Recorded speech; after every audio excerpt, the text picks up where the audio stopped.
우리 하나님의 말씀은 빌립보서 2장 12절부터 16절까지 한 절씩 교독하시겠습니다.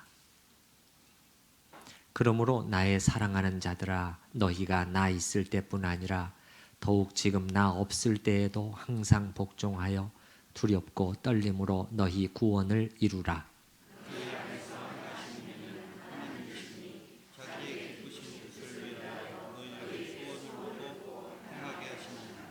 모든 일을 원망과 시비가 없이 하라. 이는 너희가 흠이 없고 순전하여 어그러지고 거스르는 세대 가운데서 하나님의 흠 없는 자녀로 세상에서 그들 가운데 빛들로 나타내며. 함께 읽습니다. 생명의 말씀을 밝혀 나의 다름질이 헛되지 아니하고 수고도 헛되지 아니하므로 그리스도의 날에 내가 자랑할 것이 있게 하려 함이라. 아멘. 하나님의 주권과 인간의 책임이라는 이 주제로 말씀을 드리고 있는데 좀 딱딱한 주제이죠. 쉬운 주제는 아닙니다. 그러나 어떤 경우에는 우리가 진리를 정확히 분별하고 우리의 삶에 적용할 수 있기 위해서는 정확하게 무엇인가를 이해하고 알아야 합니다. 그래서 제 생각에는 이제 오늘 두 번째로 이 주제를 마무리 짓는데 우리 성도님들이 이 부분에 대해서 이제 확실하게 좀 정리가 되셨으면 해요. 그래서 우리의 삶 속에서 하나님이 주권을 가지고 일해 가시는 부분이 어떤 부분이고 그러면은 우리는 어떻게 해야 되는가?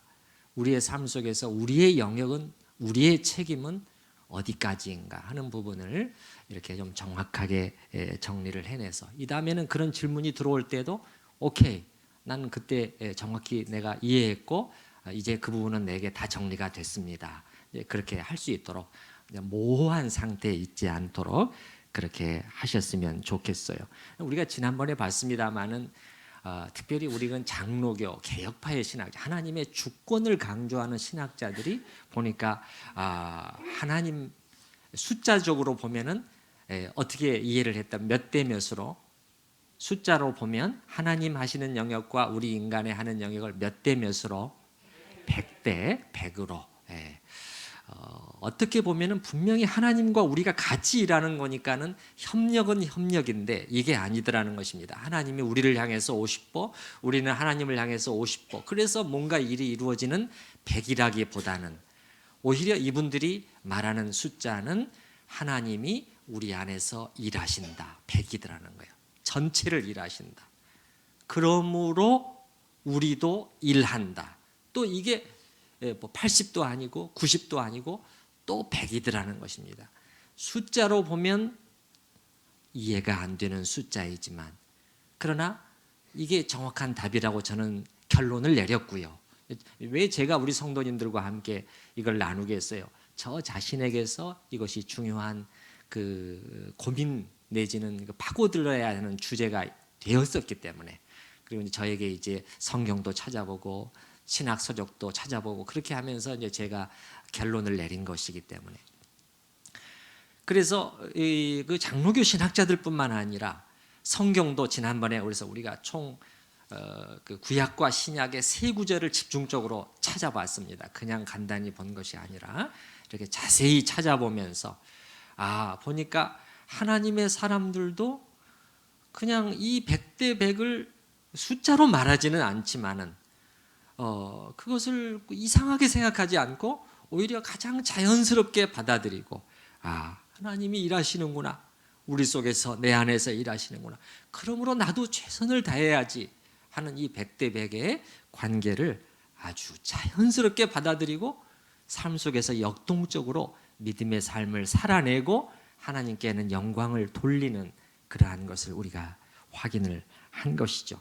또한 제가 말씀드렸던 것은 우리의 삶을 경험을 통해서 봐도 제가 저의 경우를 예로 들여서 중국의 강의를 예로 들여서 말씀을 드렸습니다마는 그러나 사실은 저뿐만 아니라 우리 모두도 사실은 마찬가지죠. 그래, 내가 정말 했지, 내가 했어. 수고했지, 땀을 흘렸지. 그러나 다시 한번 처음서부터 돌아보면 그래, 내가 내 힘으로 다 이룬 건가? 그것은 아니고 처음부터 끝까지 하나님의 은혜의 역사였구나 하는 것을 인정하는 이제 그러한 관계를 제가 말씀을 드렸어요. 그래서 여러분, 인간이 당하는 것이다, 이것도 잘못된 것이지만 우리가 확인했던 것은 아니야. 하나님이 다 하시기 때문에 우리 편에서 해야 될 일은 사실상 뭐 거의 없거나 별로 없는 것이다. 이것도 분명히 틀렸다는 것을 확인을 했습니다. 그런데 이제 우리가, 제가 볼 때는 그 신자들 중에서 이 부분이 잘 정리가 안 되면 늘 모호한 가운데 있고, 또 특별히 뭐 장로교에서 하나님이 다 하신다, 하나님의 절대 주권, 또 예정, 선택, 또 이런 것을 듣다 보면은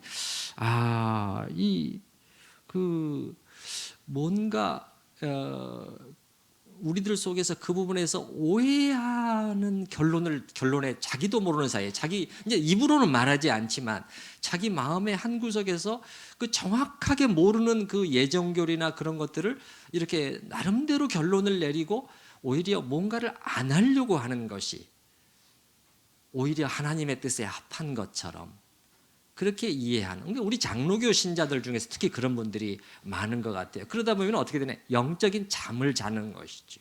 영적인 잠을 자는 거예요. 비유적으로 설명하면은 그 자기가 정확하게 이해하지 못해, 사실은 잘못 이해한 예정교리를 가지고 이렇게 그걸 우산을 쓰고 말이죠, 저 구석에 가서 가만히 아무것도 안 한 채 우리 인생의 귀중한 시간들을 낭비해 버리는 그런 경우들이 적잖이 있지 않나, 저는 그런 생각을 해보는 것입니다.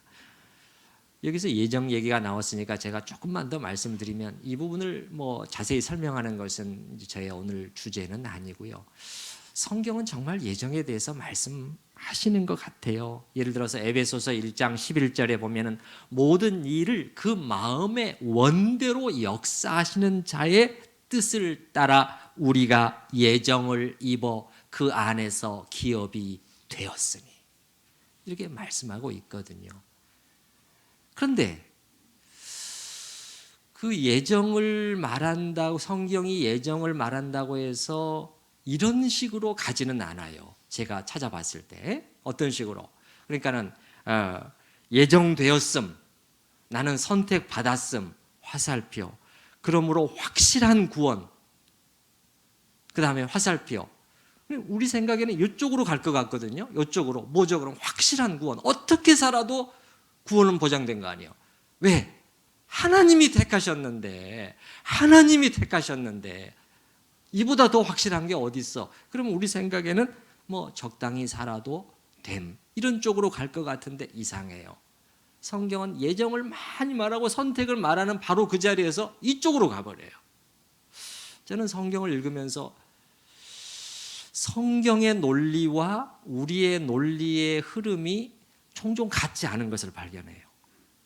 우리는 이쪽으로 이렇게 가면은 이렇게 가면은 이쪽으로 가야 되는데 성경은 이쪽으로 가는데 그걸 전혀 이상스럽게 여기지를 않아요. 다 뭐예요? 사람들이 쓴 것이지만 성령의 감동으로 쓴 것이, 영감으로 쓴 것이 성경이잖아요. 그러면 이 논리는 뭐냐? 곧 성경의 논리는 성령 하나님의 논리라는 거거든요. 성령님의 논리라는 거예요. 그래서 예정을 말하면서도 예정 받았음, 그렇게 가다가 어떻게 가느냐? 두려워해야 된다는 거예요. 두려움으로 이 구원을 이루어 가야 된다는 거예요. 절대 방자하지 말라는 거예요. 이런 논리가 그쪽으로 가는 거예요. 자, 제가 한번 여기 그 빌립보서 말씀은 펴놓으시고요. 그 로마서로 잠깐 가보겠어요. 로마서 9장. 빌립보서는 바로 돌아올 겁니다. 로마서 한 군데만 좀 보도록 하겠습니다. 제 성경으로는 250페이지, 251페이지인데요.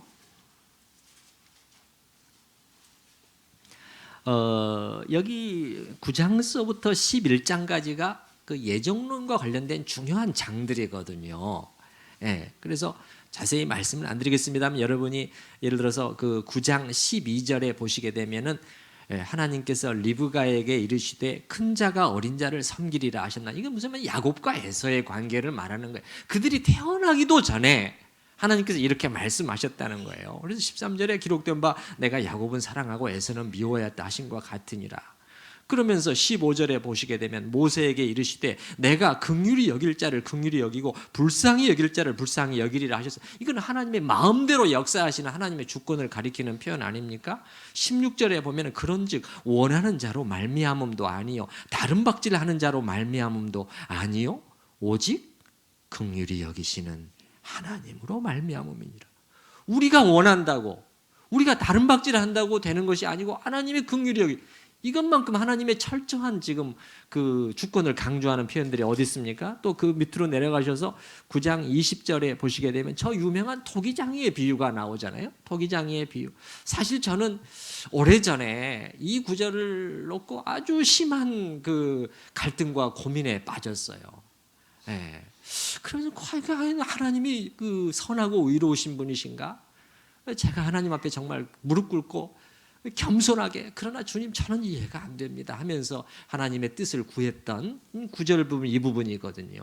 그래서 20절에 보시게 되면은 이 사람아 내가 누구이기에 감히 하나님께 반문하느냐. 이 말은 무슨 말이냐면 우리에게 이렇게 반문이 나오게 돼 있다는 거예요. 아니 하나님께서 그렇게 하신다면 우리가 잘못해도 그건 왜 하나님께서 우리한테 잘못을 탓하시죠? 그렇게 말할 수 있지만 그렇게 말할 수 없다는 거예요. 그걸 보면은 그 다음에 뭐라고 말하느냐. 지음을 받은 물건이 치은 자에게 어찌 나를 이같이 만들었느냐 말하겠느냐. 토기장이가 진흙 한 덩이로 하나는 귀히 쓸 그릇을 하나는 천이 쓸 그릇을 만들 고난이 없느냐. 사실 쉬운 부분은 아니에요. 쉬운 부분은 아닙니다.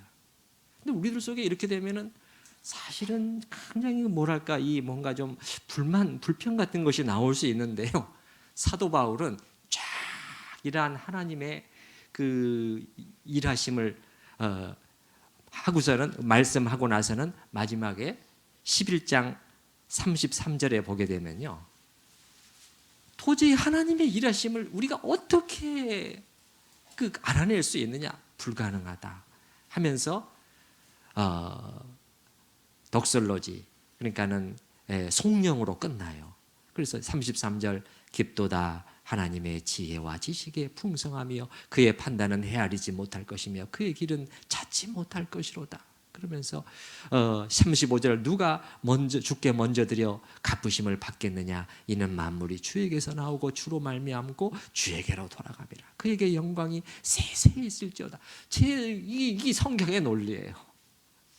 사도 바울은 이 하나님의 측량할 수 없는 주권과 은혜와 그 주재권에 대해서 쭉 묵상해가고 하나님의 선택과 예정과 이스라엘 그 다음에 이방인에 다시 이방인들을 하나님께서 부르시고 그들을 택하시고 하는 이런 모든 과정들을 생각하면서 하나님의 길은 도저히 찾을 수가 없다.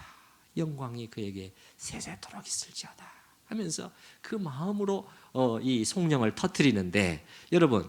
자, 예를 들어서 이 쭉 그 하나님의 선택과 예정에 대해서 말하면서 제가 조금 전에 말씀드렸잖아요. 그 방향이 확실한 구원이기 때문에 그러므로 뭐 적당히 살아도 되지 않겠느냐 이쪽으로 가는 것이 아니라 오히려 조심해라 이렇게 말해요. 우리 이방인들한테 그렇게 말하는 거예요. 이방인들한테 그래 이스라엘을 하나님께서 이스라엘이 불순종하기 때문에 하나님께서 이스라엘을 꺾으시고 너희를 그 자리에 세우셨다. 너 조심해. 그렇게 오히려 논리가 가는 거예요. 여러분 11장 20절에 가보시죠. 11장 20절 말씀 보시면 옳도다. 그들은 믿지 아니함으로 꺾이고 그들은 이스라엘입니다. 너는 믿음으로 너는 이방인인 우리를 말합니다. 믿음으로 섰느니라. 이게 우리의 선택을 말하는 것이거든요. 사실은. 그러나 그 다음에 논리가 어디로 올라갑니까?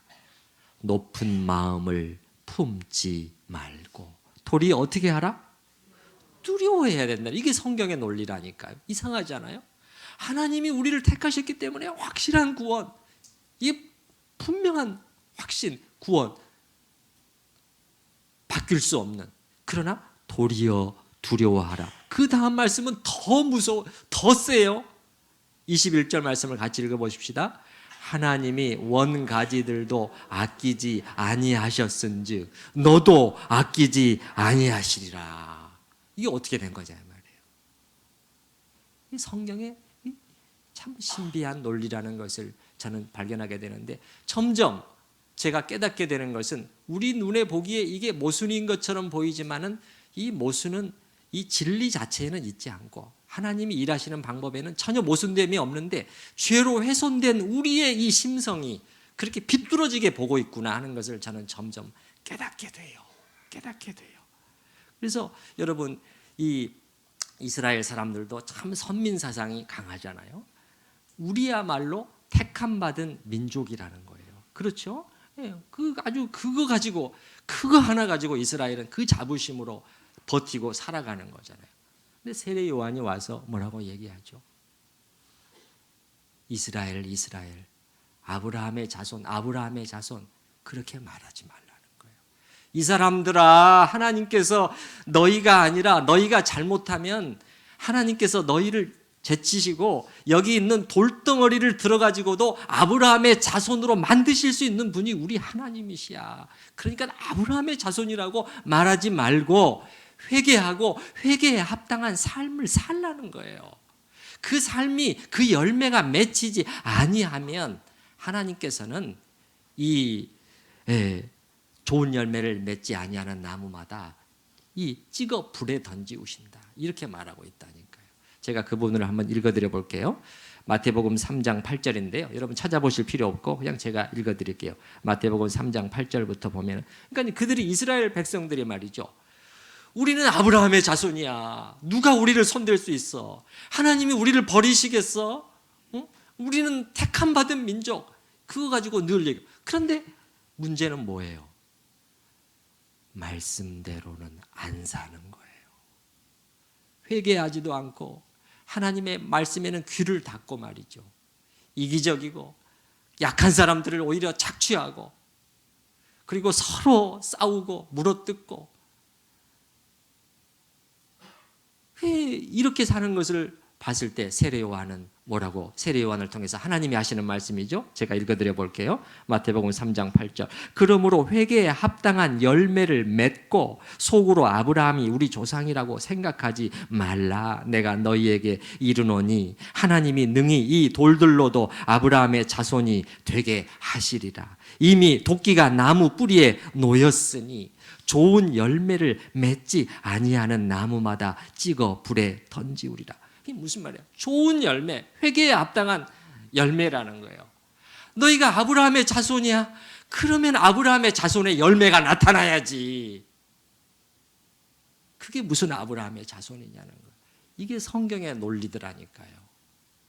선택을 말씀하시면서 높은 마음을 품지 말고 두려워하면서 늘 자신을 살피면서 회개하고, 아까 장로님 기도하시면서 회개를 말씀하셨지만 그것이 오늘 우리가 예배의 자리에서 필요한 자세 아니겠습니까? 회개할 뿐만 아니라 회개에 합당한 아브라함의 자손의 그 열매가 우리들 속에 나타나야지. 좋은 열매 맺지 아니하는 나무마다 찍어 불에 던지우리라. 이런 말씀은 오늘날 주일 강단에서 좀처럼 인용되거나 선포되지 않아요. 성도들이 부담스러워하니까요. 힘들어하니까요. 그래서 그 예정을 우리가 정확하게 알아야 되는데, 예정론을 제가 설명하는 시간은 아니지만 적어도 이거 하나는 우리 장로교 신자들이 정확히 알아야 되겠다. 결코 예정교리가 선택되었음, 그러므로 확실한 천국 티켓 보장, 그러므로 어떻게 살아도 됨, 그것을 우리에게 말하는 교리나 가르침은 아니라는 것을 오늘 아침에 저는 우리 성도님들께 분명히 말씀을 드리는 거예요. 여러분이 그렇게 잘못 이해하고 성경을 모르는 상태에서 예정론의 그늘에 속에서 딱 그 우산을 쓰고 아무것도 하지 않아도 결국은 하나님 뜻대로 다 되고 말겠지, 그렇게 생각하시는 것은 성경의 가르침과 다르다는 것을 말씀을 드린 것입니다. 자, 이제 오늘 우리의 주제로 다시 돌아와서, 그러므로 이제 크리스찬 그 하나님의 하시는 영역과 우리의 하는 영역의 바른 원리는 뭐냐? 하나님이 우리 안에서 일하신다. 그러므로 우리도 일한다는 거예요. 그러므로 우리도 일한다. 그러므로 특별히 이 부분을 제가 성화와 관련해서 신자의 평생 하나님 닮아가는 이 성화의 삶에서 이 부분을 지금 적용시키고 있잖아요. 하나님과 인간. 그렇다면 우리도 일한다는 것은 뭐냐면 성화를 위한 치열한 노력을 해야 된다는 거예요. 오히려 우리가 이 노력을 해야 되는 이유가 뭐냐? 하나님이 우리 안에서 주권적으로 내 안에서 일하고 계시기 때문에, 나를 그렇게 가시기 위해서 하나님께서 그런 소망과 그림을 가지고 오늘 또 내 안에서 쉬지 않고 일하시기 때문에, 그러므로 우리도 그것을 위한 치열한 노력을 해야 된다는 거예요. 100%잖아요. 100%. 여러분, 우리 안에서 하나님이 일하신다, 이것만큼 우리 가슴 뛰게 하는 진리가 어디 있어요? 이것이 진짜 기독교죠. 하나님은 이렇게 하지 않으신다는 거예요. 예수 믿은 다음에, 구원받은 다음에 우리한테 법조문 던져주고 우리 힘으로 낑낑거리면서 그냥 그걸 다 해보려고 하다가 좌절하고 그렇게 내버려 두시는 하나님이 아니십니다. 우리의 아버지가 되시는 하나님, 자녀를 어떻게 그렇게 내버려 두실 수 있겠어요? 우리 구원의 하나님이잖아요. 구원의 하나님이라는 것은 현재적인 구원도 있는 거예요. 우리 안에서 구원을 이루어 가시고 그리스도 예수의 날까지 완성하고자 하시는 소망을 가지고 하나님이 하신다는 거예요. 그래서 여러분, 그 빌립보서를 한번 돌아와 보십시다. 우리 안에서 하나님이 정말 그렇게 일하신다고 성경이 분명히 말하고 있는지, 빌립보서로 2장 13절로 다시 돌아와서요.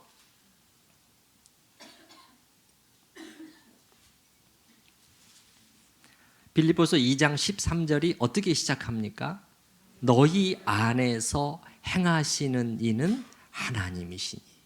너희 안에서 행하시는 이는 하나님이시. 영어 성경으로 보면 It is God. 그분은 바로 하나님이시다. 그러면서 그 다음에 뭐라고 덧붙여? It is God who works in you. 너희 안에서 일하고 계시는 이는 하나님이시다. 이렇게 말하는 거죠.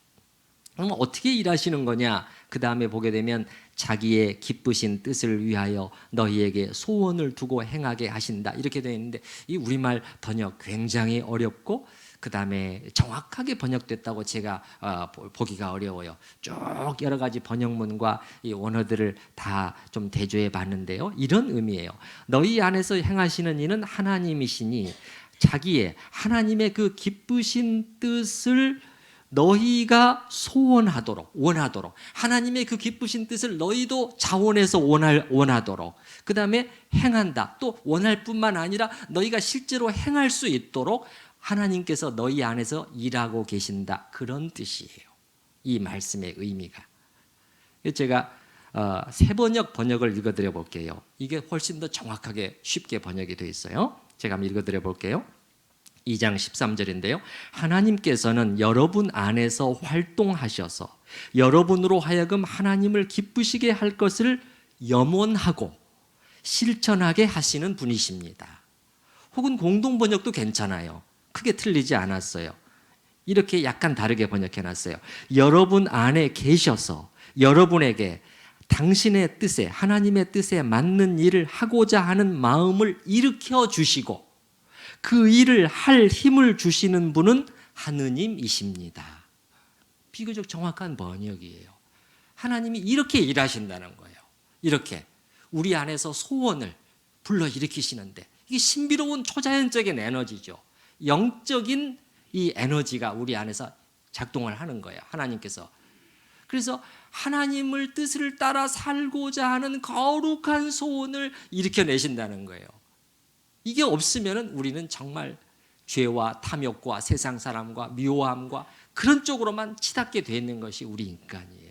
근데 우리가 지금 왜 이렇게 잘 안 되는 가운데서도 또 회개하고 또 그것을 바라보고 나갈 수 있을까요? 하나님께서 이 일을 하신다는 거예요. 거룩한 소원을 불러내실 뿐만 아니라, 일으키실 뿐만 아니라 그 일을 행하게 하시나니. 그것을 to will and to act예요. will하게 하시고 원하게 하시고 그 다음에 그것을 또 행하게 하시는 그러한 일을, 그 놀라운 은혜의 역사를 하고 계신다는, 이게 지금 여러분 빌립보서 2장 13절이, 오늘 2장 13절이 지난주에 봤던 그 골로새서 1장 29절과 똑같지 않습니까? 뭐죠? 사도 바울이 개인적으로 한 말이지만 나도 내 속에서 능력으로 역사하시는 이의 역사를 따라 그러잖아요. 능력으로 하나님이 내 안에서 이렇게 일하고 계신다 이 말이죠. 자, 하나님이 이렇게 100% 하고 계십니다. 그러면 우리는 어떻게 해야 되는 것인가? 그러면 우리는 어떻게 해야 되는 것인가? 지난주의 말씀은 사도 바울은 능력으로 역사하시는 자의 역사를 따라 어떻게 한다? 능력으로 내 속에서 능력으로 역사하시는 자의 역사를 따라 어떻게 한다? 뭘 다하여? 힘을 다하여 수고하노라. 이 인간 100%라고 말씀드렸잖아요. 여기서는 어떻게 약간 다른 방식으로 설명하고 있는가를 보십시다. 자, 12절에 있는 것처럼 그러므로 나의 사랑하는 자들아 너희가 나 있을 때뿐 아니라 더욱 지금 나 없을 때에도 항상 복종하여 그 다음에 같이 읽어보십시다. 두렵고 떨림으로 너희 구원을 이루라. 이것이라는 거예요. 하나님이 능력으로 역사하시기 때문에 우리는 소극적이 아니라 또 방자한 마음으로가 아니라 그게 아니라 두렵고 떨림으로 두렵고 조금 전에 나왔잖아요. 로마서 말씀 높은 마음을 품지 말고 도리어 두려워하라. 여러분 두려워하십니까? 두려움으로 신앙생활 하고 계세요? 이거는 무서워함, 공포 그거하고는 틀려요. 하나님 경외랑 관련되는 것이라고 그랬죠. 하나님 앞에서의 이 사랑이 섞인 이 그 두려움이라고 제가 말씀을 드렸어요. 두렵고 떨림을 그냥 아들로서 두려워하나 종으로서 노예로서 두려워하는 게 아니에요. 아들로서의 두려움이 분명히 있다는 거예요. 오늘날 하나님의 자녀들 속에서 이 두려워함이 많이 사라져 버렸다니까요. 그래 어떻게 돼요? 그 신자의 삶이 방자함으로 나타나게 되는 거죠. 방자함으로 나타나. 두렵고 떨림으로 너희 구원을 이루라는 거예요. 그게 우리의 100%인데 우리 힘으로 이루어내라 그 말이 아닙니다. 잘 보시면 알겠지만 12절 13절을 연관지어서 생각해 보시게 되면 하나님께서 우리 안에서 이렇게 행하고 계시니 그 행하심에 우리도 동참하라는 거예요. 아시겠습니까? 자, 따라서 해보세요. 동참. 기쁨으로 동참하는, 적극적으로 동참하는 거죠. 하나님이 일하시는 것에 따라가는 것이죠. 선택되었으니까 하나님이 다 알아서 하시니까 팔짱 끼고 앉아서 기다리는 것도 아니에요. 혹은 이 그냥 우리가 해야 할 일을 소극적으로 하는 것도 아니에요. 힘을 다해서 하는, 힘을 다해서. 성화 같으면 어떻게 해야 된다는 거예요? 성화 같으면 우리가 어떻게 해야 되는 것이죠? 힘을 다해서 죄를 미워하고 죄와 싸워야 되는 것이죠. 여러분 죄를 미워하시나요? 제가 한번 이 질문을 던져보고 싶어요. 죄를 미워하시나요? 아니 다른 사람의 죄 말고요. 나의 죄, 내 속에 있는 죄. 그래서 하나님과 나를 갈라놓고 내 이웃과 나를 갈라놓고 하나님을 슬프시게 하고 내 이웃의 마음에 상처를 입히고 그러는 가운데서 나를 점점 내 영혼을 파괴시켜가고 나를 이웃으로부터 분리시켜서 내 안에 담으로 딱 가두고 그러면서 그 속에서 얼마나 고통스럽게 하는 이 내 안의 죄를 미워해야 돼요. 우리는 이 죄를 미워하지 않고 적이 잘못됐어요. 사람을 미워한다니까요. 이웃을 미워해요. 형제 자매를 미워해요. 성경은 적이 잘못됐다는 거예요. 내 안에 있는 죄를 미워할 수 있어야 돼요. 미워할 수 있어야 그 죄와 싸울 수 있고 그 죄를 물리칠 수 있고 그 죄에 대해서 노라고 할 수 있고 심지어 그 죄를 죽일 수 있는 거예요. 여러분 죄죽임 교리라는 게 중요한 성화와 관련된 교리거든요. 좀 어려운 영어로 mortification이라고 그래요. 근데 mortification of sin이라고 하는데 죄를 mortify 한다. 이 말은 킬이에요. 킬. 죽인다는 것입니다. 성경은 죄에 대해서 그냥 부드러운 용어를 쓰지를 않아요. 부드러운 용어를 쓰지 않아요. 왜냐하면 부드럽게 해서는 절대 이게 뿌리가 뽑히지를 않거든요. 절대 안 움직일 거예요. 딱 단단하게 내 안에 자리 잡고 앉아서 나를 주장하고 나를 사로잡고 나를 사슬로 꽉 묶고 그리고 결과는 뭐냐? 하나님에게서 분리시키고 형제 자매에게서 분리시키고 그리고 고통스럽게 만들어가요.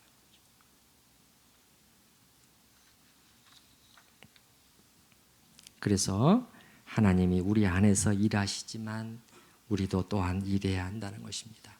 최선을 다해서 조금 더 구체적으로 부연해서 설명해 드려보면 우리의 100%는 최선을 다해서 죄를 미워하고, 우리 성도님들 죄를 미워하실 수 있기를 바랍니다. 죄를 한번 곰곰이 묵상을 해보세요. 금방은 지금 저게 무슨 소리지 이렇게 생각되실 거예요. 그러나 그 문장을 적어놨다가 한번 곰곰이 생각해 보세요. 죄를 미워한다는 게 뭐지? 내 속에 일어나는 이 죄를 미워한다는 게 뭐지? 사실 왜 이 죄를 이 죄 때문에 예수님이 십자가에 못 박히셨잖아요. 그 죄를, 그래서 존 오웬가 같은 경우에는 죄를 미워하지 않고 그 죄를 그대로 가지고 성찬의 자리에 나오는 사람들을 향해서 주님의 살인자와 함께 주님을 성찬의 자리에 나오다니, 그렇게 말하는, 이 죄 때문에 주님이 죽었으니까 이 죄는 주님의 살인자라는 거예요. 주님의 살인자와 같이 함께 버젓이 성찬의 자리에 온단 말이냐, 이렇게 야단을 치고 있는데 죄를 읽으면서 마음이 찔리는 거예요. 좀 더 구체적으로 설명을 해드리면 최선을 다해서 죄를 미워하고 하나님을 거스르는 모든 소욕들을 적극적으로 십자가에 못 박고 매사에 방종하는 것이 아니라 절제하고, 절제. 여러분 절제하고 계십니까? 절제의 미덕은 오늘날 많이 사라져 있죠. 근데 성경에 보니까 이기기를 다투는 자마다 모든 일에 절제한다. 이기기를 다투는 자마다 모든 일에 절제한다. 이렇게 되어 있거든요. 이게 정확하게 지금 저 운동 경기입니다. 운동 경기에 쓰는 용어예요. 저희는 썩을 면류관을 얻고자 하되, 바로 이 면류관, 운동 경기에서 주어지는 이 메달에 대해서 바로 얘기하고 있거든요. 저는 어젯밤에도 이렇게 우리 선수들 달리는 것을 보면서 저에게 영적으로 뭘 좀 적용을 해볼까, 한편으로는 조마조마하면서 응원을 하면서 저에게 영적으로 적용해 볼 진리가 뭐지? 저들이 얼마나 이 한순간을 위해서 이 절제하고 연습하고 인내하고 훈련하고 자기를 얼마나 쳐서 복종시키고 나왔겠냐. 이 한순간의 이 승리, 그리고 그 주어지는 영광, 그것을 사모하면서 그래 하지 않았겠어요? 근데 성경에 보게 되면 똑같은 용어를 우리들에게도 쓰고 있죠. 이기기를 다투는 자마다 모든 일에 절제하나니. 고린도전서 9장 25절. 저희는 썩을 면류관을 얻고자 하되 이 세상의 면류관은 오래가지 않는다는 거예요. 잠시 있다 사라지는 면류관이라. 우리는 썩지 아니할 것을 얻고자 하노라. 주님, 그래요. 저도 그것을 사모하게 해주세요. 그래서 그렇게 해서 우리는 이 땅에서 무엇을 절제할 것인가. 그래서 매사에 방종하는 것이 아니라 절제하고 단호한 결단으로 자기를 부인하고 주님이 가신 길을 선택해서 따라가야 하는 이 100%가 우리에게 요구되는 것이고, 이것을 우리가 하지 않으면, 여러분, 이것을 우리가 하지 않으면 성화에 있어서 진전이 없어요. 그냥 되는 것이 아니라는 것입니다. 가만히 있었을 때 여러분 되든가요? 죄와 싸우려는 노력을 전혀 하지 아니하고 반대로 죄가 나를 부르는 대로 그냥 움직여 따라가 버렸을 때 여러분 거기서 죄를 이기게 되든가요? 아니에요. 점점 더 안 되죠. 가만히 있는다고 되는 것은 아닙니다. 힘을 다하여 수고하노라. 그렇기 때문에 여러분 칼빈과 같은 경우에도 칼빈주의 그러면은, 칼빈주의가 개혁주의인데 칼빈주의 그러면은 뭐를 적극적으로 안 하는 것이 칼빈주의라고 생각하는 분들이 종종 있어요. 신학생들 중에서도 종종 있어요. 근데 칼빈의 글을 찾아보면은 아니에요. 하나님의 주권, 예정을 칼빈만큼 강조한 분이 어디 있습니까? 그러나 그게 가르침들을 보면은 아니에요. 날마다 우리 죄와 싸워야 된다. 절대 마음을 놓아서는 안 된다. 오히려 이렇게 말하고 있다. 제가 그 부분 일부분만 잠깐 읽어드려 볼게요. 성령은 우리를 성화시키기 위해서 우리에게 파견되셨다. 이게 성화의 삶에 대해서 말하고 있는 것이죠. 이는 우리의 부정과 불결을 씻어버리고 우리를 하나님에 의해 복종시키시기 위함이다. 이와 같은 순종이 성립되려면 사람들이 고삐를 늦추려고 하는 그 무질서한 욕망들을 먼저 길들이고 굴복시켜야 된다는 거예요. 이 무질서한 욕망이 우리를 사로잡으려고 해요. 여러분 눈을 잠시만 돌려보세요. 눈을 잠시만 돌리면은 얼마나 많은 유혹들이 우리들을 사로잡아 가려고 하잖아요. 이거 재밌어, 저거 벌어봐, 저거 해봐. 그런 세상 속에 우리 살고 있잖아요. 그래서 무질서한 욕망들을 먼저 길들이고 굴복시켜야 한다. 누가? 우리가죠.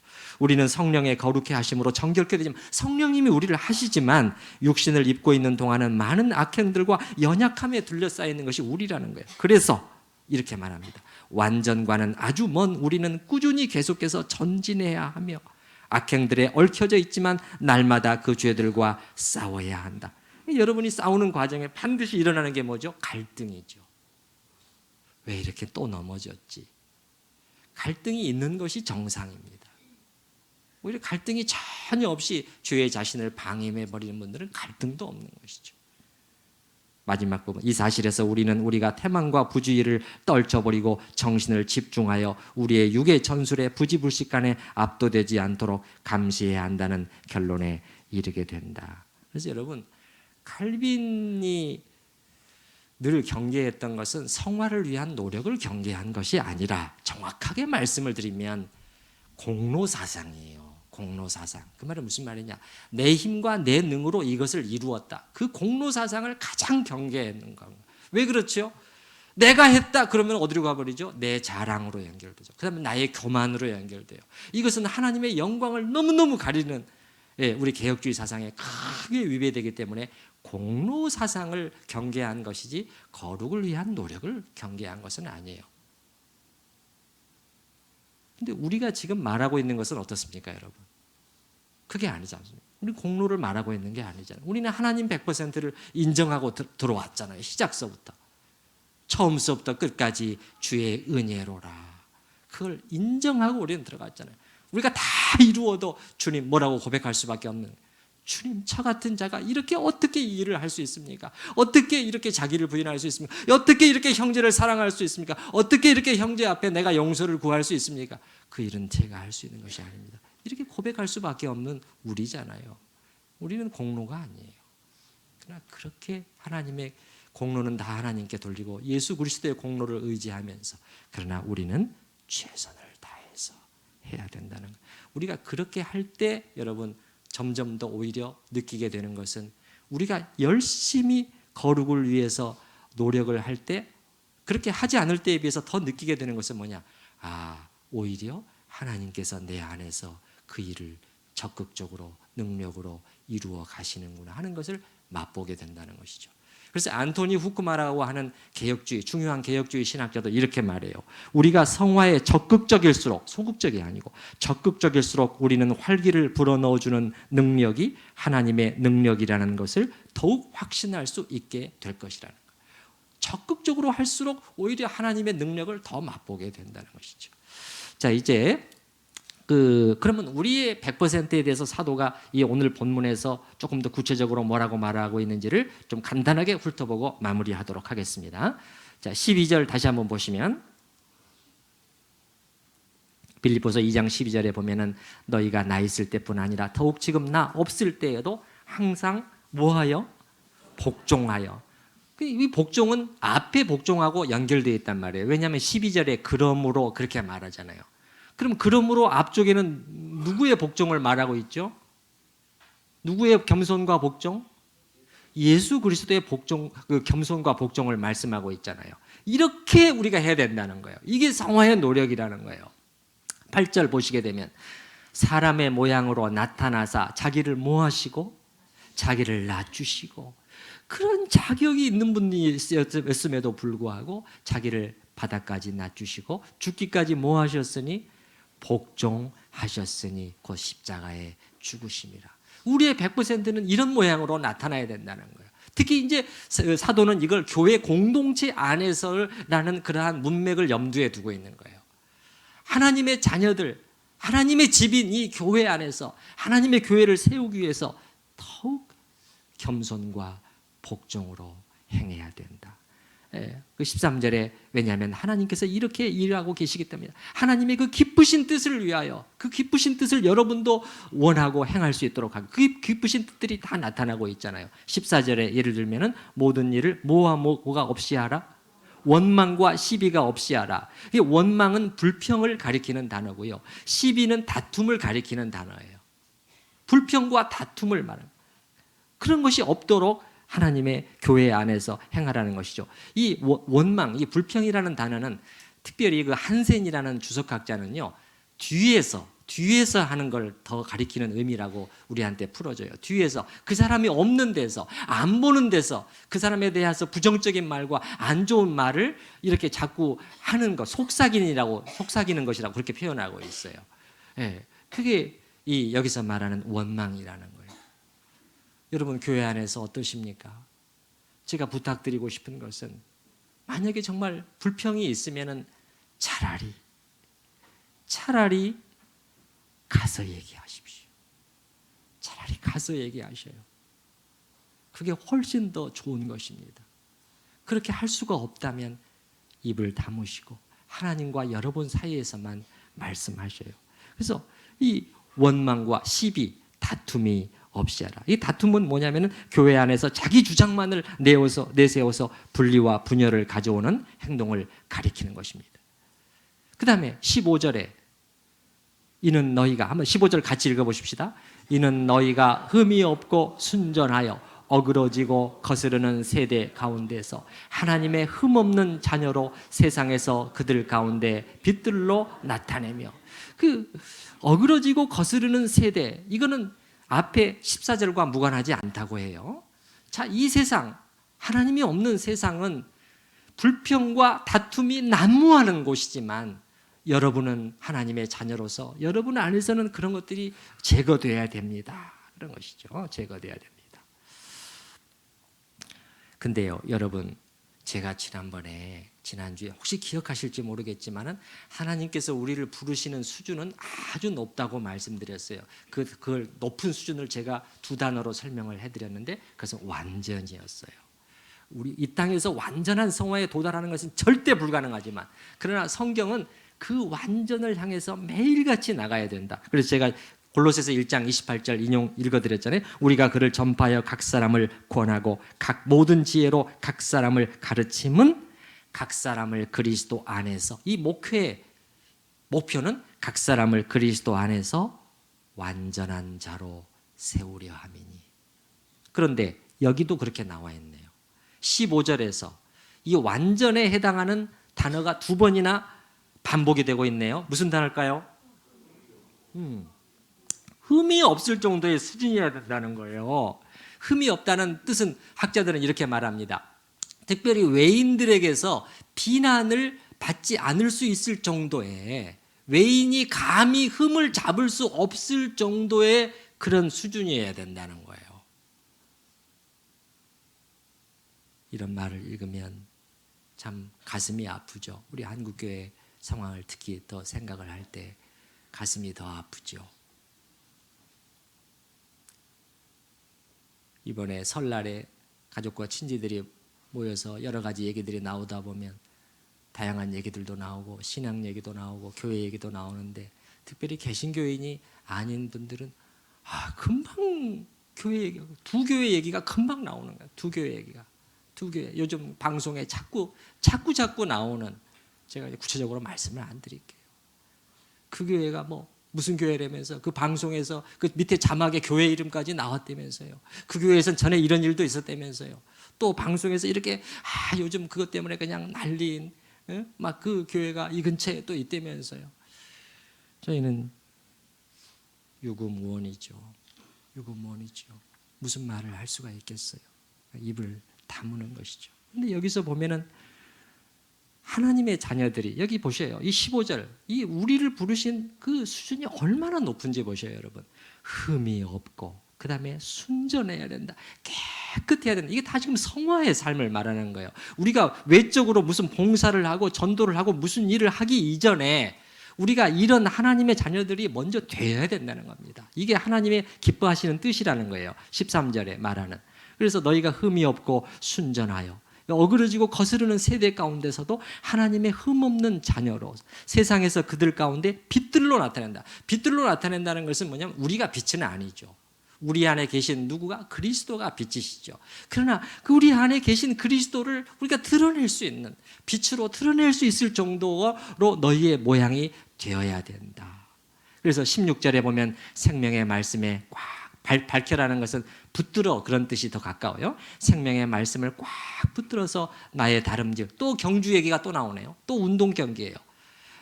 나의 다름질이 헛되지 아니하고 나의 목회, 여러분을 위한 나의 가르침, 나의 설교, 나의 기도가 헛되지 아니하여 그리스도의 날에, 그 날이죠. 언제 날에? 시상식 날이죠. 시상식 날이죠. 내가 자랑할 것이 있게 하려 함이라. 여러분이 서지 않으면 나는 열매가 남지 않습니다. 자랑할 것이 없다, 그런 말이죠. 바로 이렇게 우리가 되는 것이 하나님의 기뻐하시는 뜻이라는 거예요. 다른 말로 하면은 성화의 삶이잖아요. 성화의 삶. 정말 교회가 여러분 이 부분에 중요한 관심을 가지고 계속 그 부분을 강조하고 강요하고 그것을 위해서 기도하고 또 기도하고 당회에서 또 재직회에서 우리가 어떻게 해야 우리 교회가 이렇게 더 순결하게 될까요? 더 흠없이 될 수 있을까요? 이걸 고민하고 해야 되는 것이 하나님의 뜻이었다는 거예요. 여러분, 우리 한국교회는 하나님이 정말 중시하는 것을 중시하지 않고 다른 것을 중시했어요. 뭘 중시했죠? 교회가 커지는 것을 중시해 왔어요. 하나님의 말씀은 그걸 말하고 있지 않은데 우린 교회가 커지는 것을 중시했고 그 결과는 이렇게 무서운 결과로 오게 된 것이지요. 그래서 여러분 그 14절에 불평과 다툼이 없이 하라. 하나님의 교회 안에서는 이게 없어야 된다고 오늘 되다고 돼 있는데 오늘날의 교회의 상황이 어떻죠? 정말 안으로 들어가 보면은 이렇게 잘 나가던 교회가 잘하던 교회가 들어가 보면 두 부류로 나눠져서요. 또 아니 이 교회도 이렇게 하고 있어? 예배를 둘이 따로 드리고요. 그리고 서로를 향해서 그 비난과 삿대질과 그 미워함이 극에 달했어요. 극에 달했어요. 그냥 예배를 따로 드리는 정도가 아니라 이게 하나님의 말씀과 어떻게 된 거죠? 불평과 다툼이 없이 해야 된다는 거예요. 하나님의 교회가 요즘에 말이야 평안하고 서로 사랑으로 하나 되어 있고 당회의 인도에 잘 복종하면서 정말 하나님의 말씀대로 잘 해보고자 하는 그런 교회가 점점 줄어들고 있어요. 사탄이 지금 교회를 흔드는데 사정없이 흔드는데 많이 넘어가고 밖으로는 우리 안으로는 다툼과 불평과 다툼이요 분열이요 밖으로는 비난과 조롱에 직면하고 있는 것이 우리들의 지금 이 처지인데 왜 그렇게 됐을까요? 여기 12절부터 16절까지 우리가 하나님께서 늘 말씀해 오시는 것을 소홀히 하고 다른 외적인 것을 우리가 추구해 왔기 때문에 이렇게 된 것이 아닐까요? 자, 말씀을 마무리하겠습니다. 여러분, 영광의 주님께서 우리 안에서 행하고 계십니다. 너희 안에서 행하시는 이는 하나님이시니 하나님께서 사랑으로 그리고 그분의 능력으로 행하고 계시며 또 우리에게서 분명히 어떤 그림을 그리시고 목표를 가지시고 하나님의 분명한 기대를 가지시고 기대가 있습니다. 기대가 있습니다. 기대를 가지시고 일하십니다. 참으로 우리 각자가 또 우리 천우교회가 좀 하나님의 기대에 부응해 갈 수 있기를 바라고요. 우리가 이 땅에서 살게 되는 이 길지 않은 시간 동안에 좀 하나님의 그 일하심을 우리 안에서 일하심을 우리가 믿으면서 또 그걸 의뢰하면서 찬양하면서 감사하면서 역동적인 그러한 승리의 삶으로 나아가는 우리 모두가 될 수 있기를 바랍니다.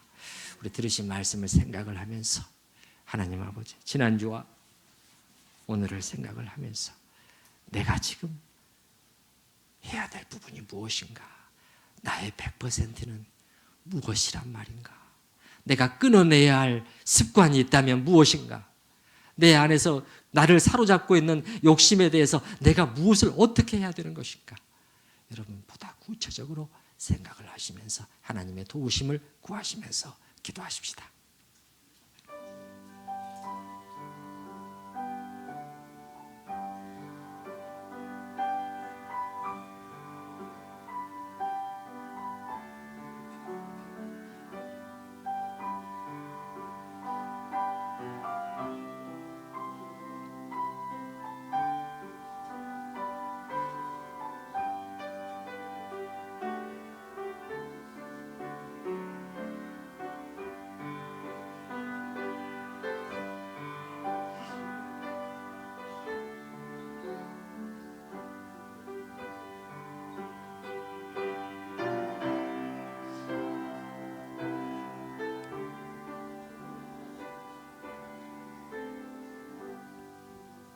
하나님 아버지,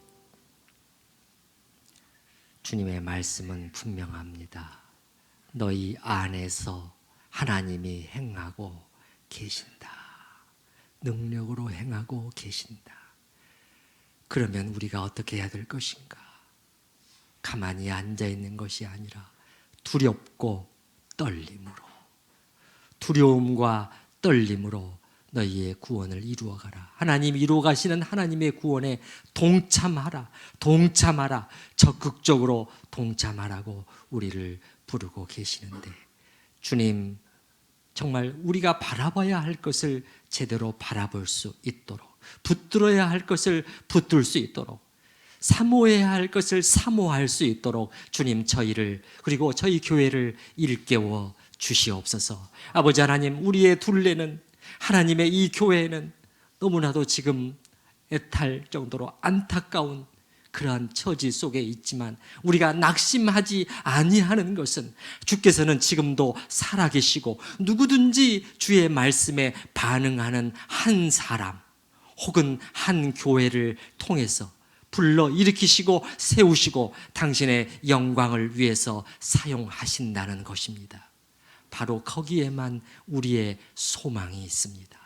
아버지 하나님, 우리가 그쪽으로 한 발자국이라도 더 나아갈 수 있도록 우리 모두의 마음을 이끌어 주시옵소서. 예수님의 이름으로 기도드리옵나이다. 아멘.